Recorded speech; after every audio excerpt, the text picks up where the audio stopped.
Parliament के दोनों ऐवानों में वज़ीर-ए-आज़म नरेंद्र मोदी ने सदर जमहूरिया के खुतबे की शुक्रिया अदा किया। तहरीक से खिताब करते हुए कई मामलों में अपोजिशन को आड़े हाथों लिया। वज़ीर-ए-आज़म ने CAA मुखालिफ एहतजाज पर तनकीद की। उन्होंने कहा कि अपोजिशन तशद्दुद को तहरीक का नाम देने की कोशिश कर रहा है। जहां ठहर गए हैं वहां से आगे बढ़ने का नाम नहीं लेते, वहीं रुके हुए हैं और कभी कभी तो लगता है कि पीछे चले जा रहे हैं। अच्छा होता हताशा और निराशा का वातावरण बनाए बिना नया उमंग, नए विचार, नई ऊर्जा, इसके साथ आप सबसे देश को दिशा मिलती, सरकार को मार्गदर्शन मिलता। लेकिन शायद ठहराव को ही आपने अपना वर्च्यू बना दिया है। यहां बार बार ये बताने की कोशिश की गई है कि अनेक हिस्सों में प्रदर्शन के नाम पर अराजकता फैलाई गई, जो हिंसा हुई उसी को आंदोलन का अधिकार मान लिया गया। बार बार संविधान की दुहाई उसी के नाम पर अनडेमोक्रेटिक एक्टिविटी को कवर करने का प्रयास हो रहा है। मैं कांग्रेस की मजबूरी समझ आती है, लेकिन केरल के लेफ्ट फ्रंट के हमारे जो मित्र हैं उनको जरा समझना चाहिए। उनको पता होना चाहिए आने से पहले कि केरल के मुख्यमंत्री उन्होंने कहा है कि केरल में जो प्रदर्शन हो रहे हैं वो एक्सट्रीमिस्ट ग्रुपों का हाथ होने की बात उन्होंने विधानसभा में कही है। यही नहीं, उन्होंने कड़ी कार्रवाई की चेतावनी भी दी है। जिस अराजकता से आप केरल में परेशान हैं, उसका समर्थन आप दिल्ली में या देश के अन्य हिस्सों में कैसे कर सकते हैं? सिटीजनशिप अमेंडमेंट एक्ट को लेकर जो कुछ भी कहा जा रहा है, वो जो प्रचारित किया जा रहा है, उसको लेकर प्राइम मिनिस्टर सभी साथियों को खुद से सवाल पूछना चाहिए। क्या देश को मिस इन्फॉर्म करना, मिसगाइड करना, इस प्रवृत्ति को हम सब ने रोकना चाहिए कि नहीं रोकना चाहिए? क्या ये हम सबका कर्तव्य है कि नहीं है? क्या हमें ऐसे कैंपेन का हिस्सा बन जाना चाहिए? और मान लीजिए किसी का राजनीतिक भला होने वाला नहीं है, मान के चलिए, और इसलिए ये रास्ता सही नहीं है। मिल बैठ करके जरा सोचें कि हम सही रास्ते में जा रहे हैं क्या। और ये कैसा दोहरा चरित्र है। आप 24 घंटे अल्पसंख्यकों की दुहाई देते हैं, बहुत शानदार शब्दों का उपयोग करके कह रहे हैं, आनंद जी को अभी मैं सुन रहा था। लेकिन अतीत की गलतियों के कारण पड़ोस में, अल्पसंख्यक शब्द आपको बहुत पसंद है ना, इसलिए मैं कह रहा हूं, पड़ोस में अल्पसंख्यक जो बन गए, उनके विरुद्ध जो चल रहा है, उसकी पीड़ा आपको क्यों नहीं हो रही है? वज़ीर-ए-आज़म ने अपोजिशन पर NPR से मुतल्लिक़ गलत फहमियां फैलाने का इल्जाम लगाया है। की भी काफी चर्चा हो रही है।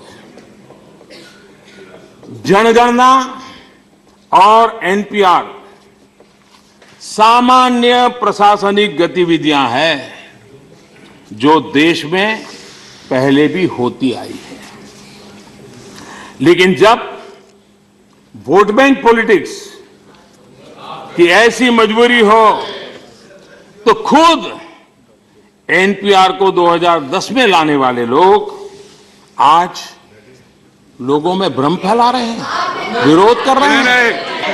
अगर आप सेंसस भी देखेंगे तो देश आजाद होने के बाद पहले दशक में कुछ सवाल होंगे, दूसरे दशक में कुछ सवाल निकाल दिए होंगे, कुछ जोड़े होंगे। जैसे जैसी आवश्यकता वैसी है। हर चीज में ये गवर्नेंस के विषय होते हैं, छोटे मोटे बदलाव होते रहते हैं। हम अफवाहें फैलाने का काम न करें। हमारे देश में पहले मातृभाषा का इतना बड़ा संकट कभी नहीं था। मातृभाषा पर इतना बड़ा संकट पहले कभी नहीं था।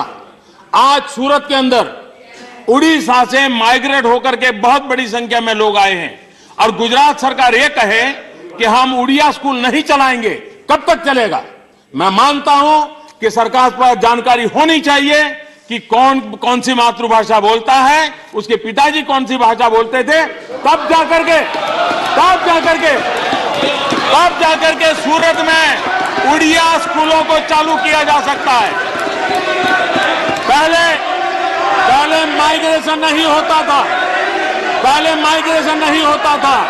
आज जब माइग्रेशन होता है, कभी आवश्यक होता है इन जिलों में से। बैठ जाइए प्लीज, बैठ जाइए। आप चिंता मत करो, रिकॉर्ड में नहीं जा रहे, टीवी में नहीं आ रहे, आप क्यों चिंता करते हैं? उन्हें विपक्ष में बैठकर इस प्रकार की बातें करके हमें शोभा नहीं देता है।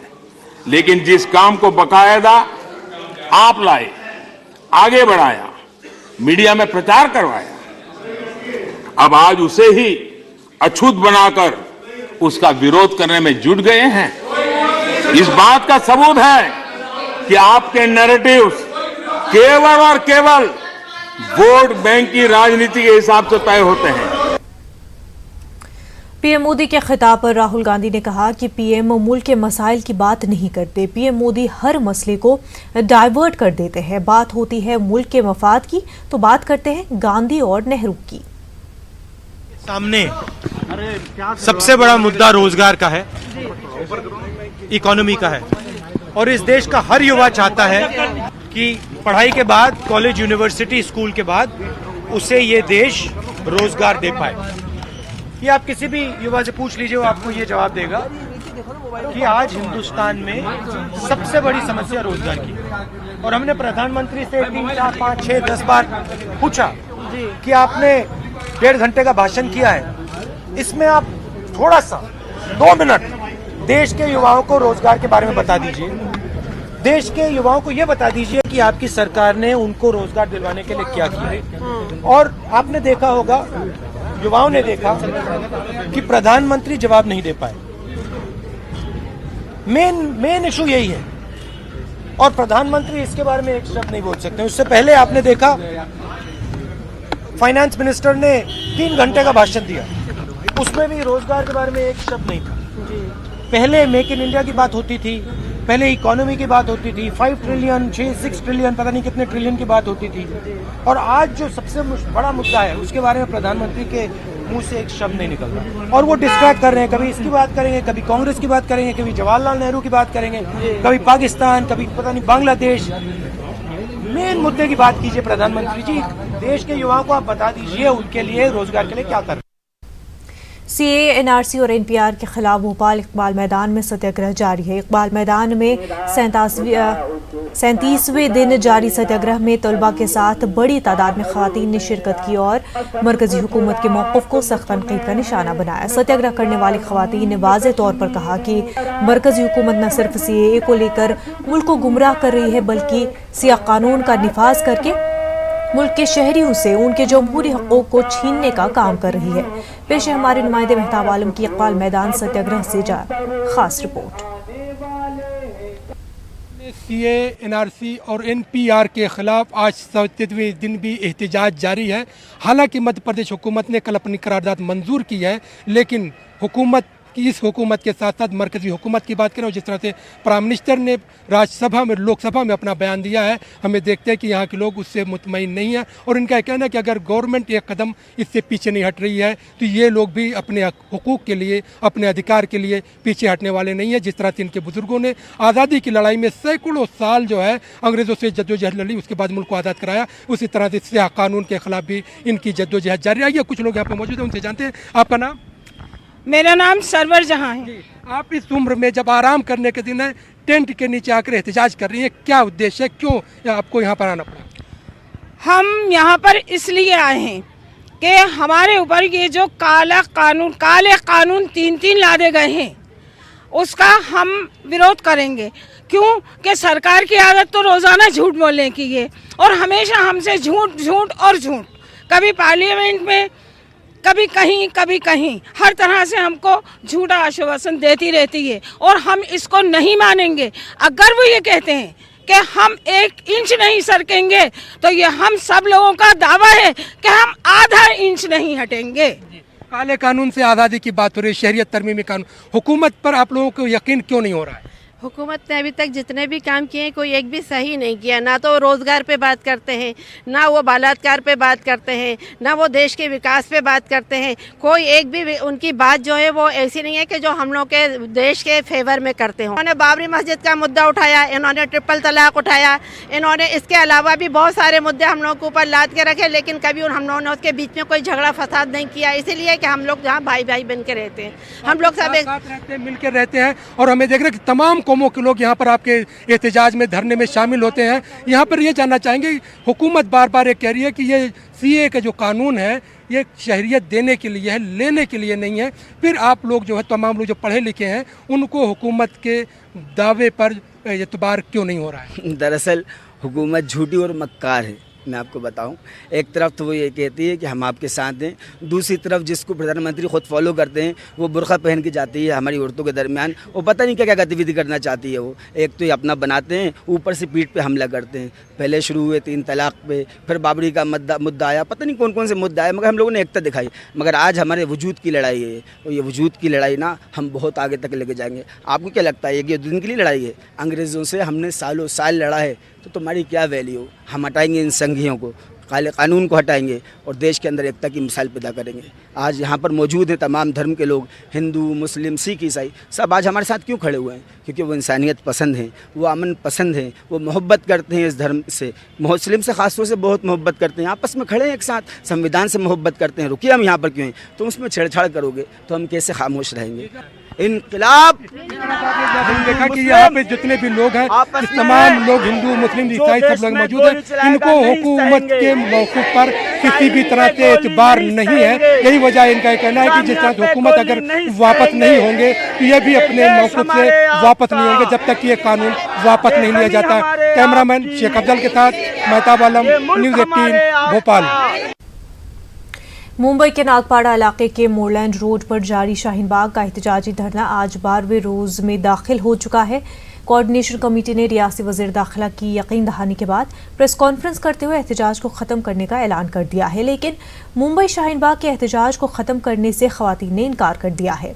एहतजाज में बॉलीवुड के मारूफ हिदायतकार सईद मिर्ज़ा ने आज शिरकत करके ख़वातीन के एहतजाज को जिला बख्शी, उनकी हिमायत की। हमारे नुमाइंदे मुहिउद्दीन ने सईद मिर्ज़ा से बात की। मुंबई के शाहीन बाग में जो है वो ख़वातीन की बड़ी तादाद यहाँ पर मौजूद है और 12वें दिन में जो है वो एहतजाज दाखिल हो चुका है। बड़ी तादाद में ख़वातीन जो है यहाँ पर आ चुकी हैं, क्योंकि इस बात की ज़मानत दी गई थी कि आज शाम में 5 बजे तक एहतजाज ख़त्म हो जाएगा, लेकिन इसके बावजूद भी जो है वो आप देख सकते हैं कि मतलब कितनी बड़ी तादाद में यहाँ पर ख़वातीन यहाँ पर आई हुई हैं। और इन ख़वातीन का जो है वो एक ही मुतालबा है कि इस मुल्क से जो है वो CAA और शहरियत तरमीमी कानून का नफाज जो है वो अमल में नहीं होना चाहिए। यहाँ पर जो है वो कुछ ऐसी फिल्मी हस्तियाँ भी आई हुई हैं जो इनके सपोर्ट में है। हम इनसे बात करते हैं कि यहाँ पर हमारे साथ मारूफ film director, film writer Saeed Mirza sahab मौजूद हैं। आप भी यहाँ पर आए हुए हैं एहतजाज की हिमायत करने के लिए, क्या कहना चाहेंगे? मैं सिर्फ ये कहना चाहता हूँ कि इनका हौसला बढ़ाने के मैं यहाँ आया हूँ, इन सॉलिडारिटी इन औरतों के साथ।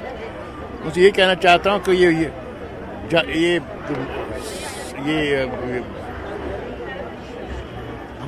हाँ नहीं इनके साथ मैं उनके सपोर्ट में आया हूँ और उनको घबराने की कोई ज़रूरत नहीं है कि दुनिया भर में, हमारे देश में हज़ारों लाखों की तादाद में लोग इनके सपोर्ट में हैं। ये अकेले नहीं हैं। मैं सिर्फ यहाँ आया हूँ कि मैं इनको सपोर्ट करने के लिए यहाँ पहुँच गया हूँ। तो मेरा नाम सईद मिर्ज़ा है और आई एम हियर। और आप जानते हैं कि ये जगह की तारीख़ क्या? ये है मदनपुरा। ये मदनपुरा जो है इसकी तारीख़ बहुत लंबी तारीख़ है।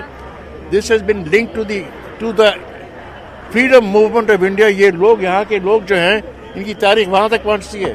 और इस मोहल्ले में ये औरतें यहाँ खड़ी हैं देश की आज़ादी के लिए। लोग जो यहाँ ये मोहल्ला जो है मदनपुरा, लोगों ने बहुत मेहनत की यहाँ के लोगों ने, और इसी मोहल्ले में अभी आप देखेंगे औरतें भी खड़ी हैं। इट्स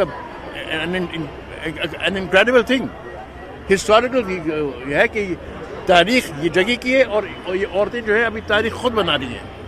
क्या आप इसको जो है कि रेवोल्यूशन की शक्ल में देख रहे हैं, इंकलाब की शक्ल में देख रहे हैं? क्योंकि होता ये है कि पहली मरतबा जो है ये इस तरह का नहीं है तो और क्या है, औरतें हैं और स्टूडेंट्स हैं, औरतें हैं और स्टूडेंट्स हैं, और दुनिया हर कौम के, हर मजहब के। फैंटास्टिक, ये मेरे हिसाब से ऐतिहासिक है। ये इनकी नीयत हम जानते हैं, ये हुकूमत की। डोंट टेल मी कि there is a noble intent behind the CAA, there is no noble intent. देश को डिवाइड करने के लिए आया है ये कानून, उनकी नीयत यही थी। इस वक्त की काफी अहम खबर जम्मू कश्मीर से जुड़ी हुई। उमर अब्दुल्ला और महबूबा मुफ्ती पर पब्लिक सेफ्टी एक्ट लगाए जाने की खबर सामने आ रही है। जराये के हवाले से यह खबर है, काफी अहम खबर। उमर अब्दुल्ला और महबूबा मुफ्ती पर PSA यानी पब्लिक सेफ्टी एक्ट लगाए जाने की यह खबर है। जराये के हवाले से खबर है जम्मू कश्मीर से, काफी अहम खबर, जहां पर 5 अगस्त से ही उमर अब्दुल्ला महबूबा मुफ्ती नज़रबंद थे, और अब ये खबर सामने आ रही है कि उमर अब्दुल्ला और महबूबा मुफ्ती पर PSA पब्लिक सेफ्टी एक्ट लगाया गया है। ज़राए के हवाले से ये खबर है। मज़ीद इंफॉर्मेशन इस पूरे मामले पर आनी बाकी है, लेकिन काफ़ी बड़ी खबर है ये जम्मू कश्मीर से। उमर अब्दुल्ला और महबूबा मुफ्ती पर पब्लिक सेफ्टी एक्ट लगाने की खबर है। आपको बता दें कि 5 अगस्त से दोनों लीडरान जो है नज़रबंद है। अब जबकि कुछ वक्त से फिर से वादी में सियासी सरगर्मियां शुरू होने की खबरें सामने आ रही थी, वहीं अब ऐसी खबर कि उमर अब्दुल्ला और महबूबा मुफ्ती पर पब्लिक सेफ्टी एक्ट लगाई गई है। ज़राए के हवाले से ये खबर है।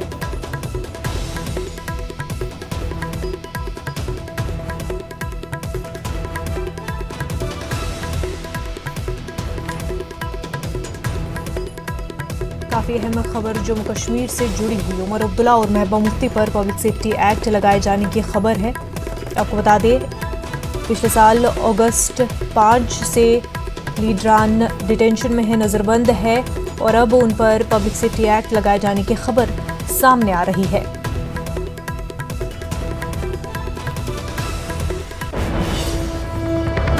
आगे बढ़ते हैं। CAA और NRC के खिलाफ कोलकाता के पार्क सर्कस मैदान में खवातीन के एहतजाज को 1 माह मुकम्मल हो गया है। 1 माह बाद आज पार्क सर्कस मैदान में खवातीन की जानिब से मुस्तकिल नीट टेंट लगाया गया है। यहाँ हर मजहब की खवातीन शिरकत कर रही हैं। खवातीन ने अपना एहतजाज जारी रखने का इरादा जाहिर किया है। हमारी नुमाइंदा शबाना एजाज ने एहतजाजी खवातीन से बात की।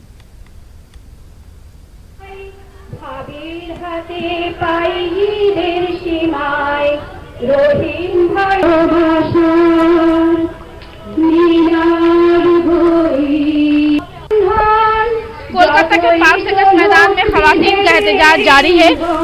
खवातीन के इस एहतजाज को 1 महीना मुकम्मल हो चुका है। आप देख सकते हैं कि किस तरह खवातीन की भीड़ है, और एक पूरा पंडाल जो पार्क सर्कस मैदान में, हालांकि पंडाल बनाने की इजाज़त नहीं थी, लेकिन आज जो है वो पूरा एक पंडाल बना दिया गया है, क्योंकि खवातीन का ये एहतजाज लगातार चलेगा। और इस एहतजाज में तमाम फिरके की, हर उम्र की खवातीन जो है वो शरीक हो रही है। हर उम्र की खवातीन यहाँ बैठी है। हम कुछ औरतों से यहाँ बात करेंगे। 22 दिन हो गया, 22 दिन हो गया आते हुए। हाँ, 21 दिन। किस लिए आ रही हैं आप? हमारे LIC को हटाने के लिए, EAP को हटाने के लिए, 3 चीज को हटाने के लिए हम लोग खुशी मांग रहे हैं, हम लोग आजाद मांग रहे हैं। परेशानी नहीं होती? घर से आती है, यहाँ बैठी है, तो क्या करें, मुसीबत में करके आते हैं। हम लोग ये मुसीबत करने के लिए आते हैं, हटाने के लिए।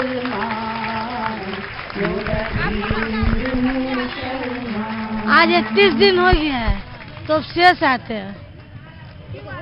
क्या लगता है यहाँ आने के बाद, यहाँ बैठेंगे, जानकारी मिलता है, दिमाग खुलता है, क्या करना चाहिए इसका नॉलेज मिलता है यहाँ आने से। क्या करना चाहिए, क्या नॉलेज मिला आपको?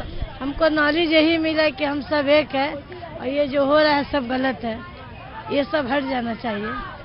हिंदुस्तान में हम सब भाई भाई है, हिंदुस्तान में हम सब एक है, यहाँ कोई जात पात नहीं है। सब बिछड़ जाएगा, हम जो भाई भाई है वो सब अलग हो जाएंगे, यही डर है। हमारे साथ और भी कुछ लोग हैं, उनसे भी बात करेंगे। कब से आ रही हैं? हम 22 दिन से आ रहे हैं यहाँ, ठंड भी लग गई बहुत, आँख ऑपरेशन उसमें भी आ रहे हैं, क्या करेंगे, मोदी ऐसा काम कर दिया। तो आप पेशेंट हैं, तो आपको नहीं लगता कि यहाँ आने से और तबीयत खराब? नहीं, तबीयत क्या खराब होगी, वो तो ऐसा कर दिया, आज देश में तुमको आने ही होगा ना, तबीयत खराब को देखेंगे कि इसको बचाएंगे। कोलकाता में सीएए मुखालिफ एहतजाज कर रहे मुजाहिरीन के मुताबिक मगरबी बंगाल पुलिस भी बीजेपी इक़्तिदार वाली रियासतों की तरह मुजाहिरीन से सख्ती से निपट रही है। मुजाहिरीन के मुताबिक पुलिस आरएसएस के एजेंडे पर काम कर रही है। हिंदुस्तान के मुसलमान जितने डर में हैं, वो बंगाल के मुसलमान लोग का हालत भी सेम है, क्योंकि पुलिस और एडमिनिस्ट्रेशन ये अलग कुछ नहीं है। ये जोगी और मोदी का जो एडमिनिस्ट्रेशन है, पुलिस है, वो बंगाल के पुलिस के सुलूक बराबर है। सीएम खिलाफ में है, तृणमूल खिलाफ में है, कांग्रेस और सीपीएम सभी खिलाफ में है, लेकिन अंदर से आरएसएस भी बहुत कम कर रहा है। वरना तो देखिए, बहुत सा पुलिस स्टेशन में दिलीप घोष के अगेंस्ट में एफआईआर हुआ, लेकिन एक भी पुलिस स्टेशन अभी तक दिलीप घोष के अगेंस्ट में कोई कानूनी कार्रवाई नहीं किया। एमआईएम को लेकर वज़ीर-ए-आला ममता बनर्जी अपनी बरहमी का इजहार कर चुकी है। वज़ीर-ए-आला ने हैदराबाद की पार्टी पर अवाम को भरोसा न करने और पुलिस को उन पर नजर रखने की हिदायत दी थी। एमआईएम लीडर ज़मीरुल हसन ने बंगाल के मालदा, मुर्शिदाबाद और कोलकाता से एनआरसी और सीए के खिलाफ एहतजाज कर रहे एमआईएम के 200 से जायद लीडरान और वर्कर को गिरफ्तार करने का इल्जाम लगाते हुए कहा है कि उन्हें न सिर्फ जहनी तौर पर परेशान किया जा रहा है, बल्कि माली तौर पर भी तबाह करने की कोशिश की जा रही है। ये मेन मुद्दा है कि मैं यहाँ एमआईएम का इंचार्ज हूँ बंगाल का, और पूरा टीम को मैं देख रहा हूँ, लीड कर रहा हूँ। तो जैसे आपने दीदी की जुबान से सुना था कि मीम नहीं करना है, तो उन लोगों ने मेरे ऊपर जो पहला मुझे जो अरेस्ट किया 16 तारीख को, मैं जो केस मेरे ऊपर दिया 7 पॉइंट पर मैंने हंगामा किया। मैं उस दिन था भी नहीं। जुमा को ये वाकया है, शनिचर को मैं 10 बजे रांची से आया हूँ और मंडे को सुबह उन लोगों ने मुझे अरेस्ट किया। तो अरेस्ट में कुछ नहीं, बस एक ही है, ये पॉलिटिकल है, हरेस करना है दीदी के मीम के वर्करों को। सिर्फ मुझे ही नहीं, 200 से ज़्यादा वर्कर अरेस्ट थे, अभी भी 10-15 अरेस्ट हैं। मेरी फैक्ट्री बंद थी, जैसे आपने देखा आज सील खुला है, कोर्ट से मैं ऑर्डर लेके आया हूँ ये, और क्योंकि इस फैक्ट्री में 300 से 400 लोग काम करते हैं, और इसके अलावा यहाँ जो मेन स्टोर है, हमारे 8-10 फैक्ट्रियाँ हैं, टोटल 3 से 4 हज़ार लोग काम करते हैं। आज डेढ़ महीना से 4 हज़ार लोग बेकार बैठते हैं। सीएए और एनआरसी के खिलाफ मुल्कीर पैमाने पर एहतजाज जारी है। अमरावती जिले के मुख्तलिफ शहरों में भी आए दिन एहतजाज किए जा रहे हैं। जिले के चांदपुर बाजार में अजीमुशान जलसा आम मुनक्किद किया गया। ईदगाह मैदान में मुनक्किदा इस जलसे में हजारों लोगों ने शिरकत की। मुकर्रिरीन ने अपने खिताब में सीएए और एनआरसी को मुल्क की गंगा जमनी तहजीब के लिए नुकसानदेह करार दिया। इस मौके पर चांदपुर बाजार के तहसीलदार ने जलसेगाह पहुंचकर मेमोरेंडम कबूल किया।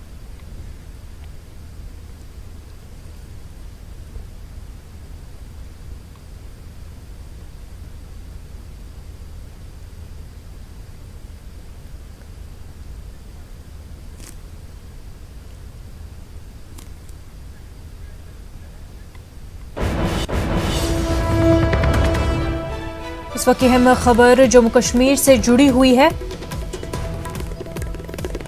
आपको बता दें कि उमर अब्दुल्ला और महबूबा मुफ्ती पर पब्लिक सेफ्टी एक्ट लगाया गया है। काफी अहम खबर इस वक्त की आपको एक बार फिर बता रहे हैं, जो कि जम्मू कश्मीर से है। उमर अब्दुल्ला और महबूबा मुफ्ती पर पब्लिक सेफ्टी एक्ट लगाया गया है। 5 अगस्त से लीडरान नजरबंद है। और अब जो बड़ी खबर जम्मू कश्मीर से आ रही है, उमर अब्दुल्ला और महबूबा मुफ्ती दोनों पर पब्लिक सेफ्टी एक्ट लगाया गया है।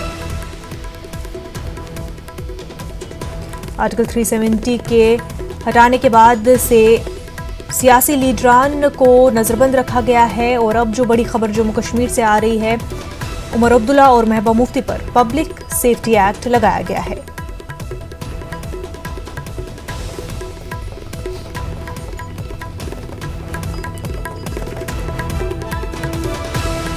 नाज़रीन, इस वक्त की काफी अहम खबर आपको बता रहे हैं। यह अहम खबर जम्मू कश्मीर से है।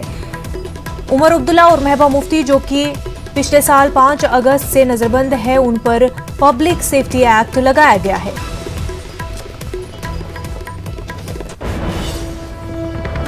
खास बात इंडिया में फिलहाल इतना ही। आदाब।